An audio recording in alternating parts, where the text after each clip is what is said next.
السلام علیکم ناظرین کرام، شروع کرتی ہوں اللہ تعالیٰ کے بابرکت نام سے جو بڑا مہربان اور نہایت رحم والا ہے۔ حضرت عبداللہ بن ابی اوفی فرماتے ہیں کہ علقمہ نامی ایک شخص جو نماز روزے کا بہت پابند تھا، جب اس کا انتقال کا وقت قریب آیا تو اس کے منہ سے باوجود تلقین کے کلمہ شہادت جاری نہ ہوتا۔ علقمہ کی بیوی نے رسول اللہ صلی اللہ علیہ وسلم کی خدمت میں ایک آدمی بھیج کر اس واقعے کی اطلاع فرمائی۔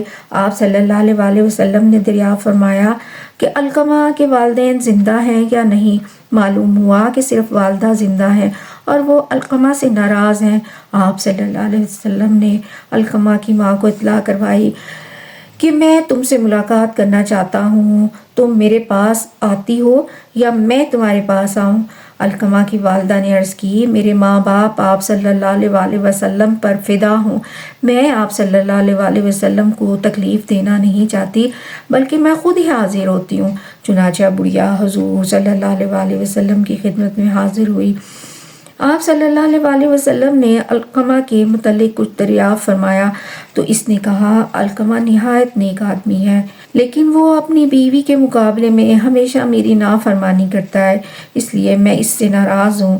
آپ صلی اللہ علیہ وسلم نے فرمایا، اگر تو اس کی خطا معاف کر دے تو یہ اس کے لیے بہتر ہے، لیکن اس نے انکار کیا۔ تب آپ صلی اللہ علیہ وسلم نے حضرت بلال رضی اللہ تعالیٰ عنہ کو حکم دیا کہ لکڑیاں جمع کرو اور علقمہ کو جلا دو۔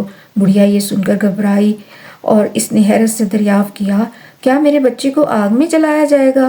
آپ صلی اللہ علیہ وسلم نے فرمایا، ہاں، اللہ کے عذاب کے مقابلے میں ہمارا عذاب ہلکا ہے۔ خدا کی قسم، جب تک تو اس سے ناراض ہے نہ اس کی نماز قبول ہے نہ کوئی صدقہ قبول ہے۔ بڑھیا نے کہا، میں آپ صلی اللہ علیہ وسلم کو اور لوگوں کو گواہ کرتی ہوں کہ میں نے علقمہ کا قصور معاف کر دیا۔ آپ صلی اللہ علیہ وسلم نے لوگوں کو مخاطب کرتے ہوئے فرمایا، دیکھو علقمہ کی زبان پر کلمہ شہادت جاری ہوا ہے کہ نہیں؟ لوگوں نے عرض کیا، یا رسول اللہ صلی اللہ علیہ وسلم، علقمہ کی زبان پر کلمہ شہادت جاری ہو گیا اور کلمہ شہادت کے ساتھ انہوں نے انتقال کیا۔ آپ صلی اللہ علیہ وسلم نے علقمہ کے غسل اور کفن کا حکم دیا اور خود جنازے کے ساتھ تشریف لے گئے۔ علقمہ کو دفن کرنے کے بعد فرمایا، مہاجرین اور انصار میں سے جس شخص نے اپنی ماں کی نافرمانی کی یا اس کو تکلیف پہنچائی تو اس پر اللہ کی لعنت ہے، فرشتوں کی لعنت ہے اور سب لوگوں کی لعنت ہے۔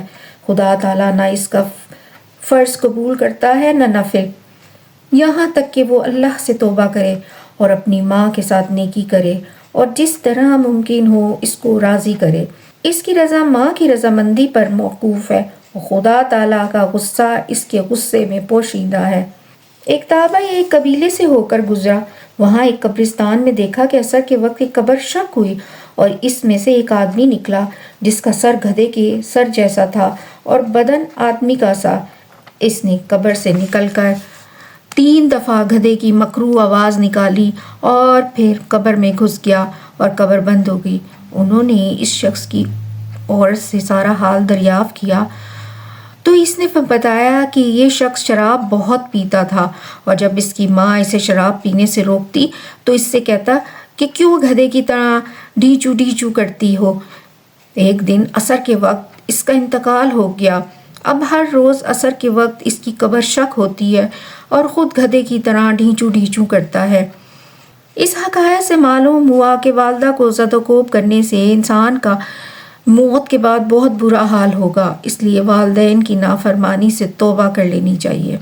اسلام میں جادو حرام اور گناہ کبیرہ ہے، کیونکہ جادو میں شیطانی طاقت سے ایسے کام کروائے جاتے ہیں جو خلاف شرع ہوتے ہیں اور جس سے اسلام کا ضابطہ عدل غیر متوازن ہو جاتا ہے۔ جادو کے ذریعے ایسے لوگوں کا برا چاہا جاتا ہے جنہیں معلوم تک نہیں ہوتا، لیکن سفلی طاقت کے ذریعے انہیں نقصان پہنچا دیا جاتا ہے جو سراسر ظلم اور زیادتی ہے۔ اس لیے اسلام جادو کا سخت مخالف ہے۔ جو لوگ جادو کرتے ہیں، خود سیکھتے ہیں، وہ گناہگار اور مجرم ہیں۔ اس لیے نبی صلی اللہ علیہ وسلم نے اس سے سختی سے منع فرمایا ہے۔ اس سے انسان کا دین اور دنیا دونوں تباہ ہو جاتے ہیں۔ قرآن مجید میں مختلف مقامات میں جادو کا ذکر کیا گیا ہے، بلکہ ایک مقام پر جادوگروں کے شر سے پناہ مانگنے کی تعلیم دی گئی ہے۔ کہا، اور پناہ مانگتا ہوں میں گرہوں میں پھونکے مارنے والیوں کے شر سے۔ جس نے گرہ میں پھونکا اس نے جادو کیا، اور جس نے جادو کیا وہ شرک کا مرتکب ہوا۔ اسلام نے نجومی کے پاس جانا، غیب اور راز کی باتیں معلوم کرنے کو حرام ٹھہرایا ہے۔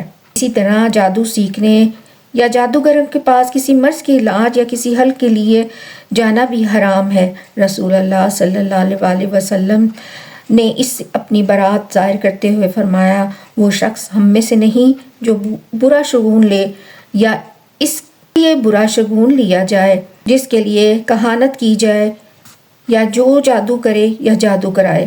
ابن مسعود رضی اللہ تعالیٰ عنہ فرماتے ہیں کہ جس شخص نے جوتشی، ساحر یا کاہن کے پاس جا کر سوالات کیے اور اس کی باتوں کو سچ مانا، اس نے محمد صلی اللہ علیہ وآلہ وسلم پر نازل شدہ ہدایت سے کفر کیا۔ جنت میں شرابی داخل نہ ہوگا، اور نہ جادو پر اعتقاد رکھنے والا اور قطع رحمی کرنے والا۔ جادوگر کی باتوں کو صحیح سمجھنے والے بھی اس میں شامل ہیں۔ یہ حرمت اس صورت میں اور بڑھ جاتی ہے جبکہ جادو کا استعمال میاں بیوی کے درمیان تفریق پیدا کرنے یا کسی کو جسمانی نقصان پہنچانے وغیرہ کے لیے ہو۔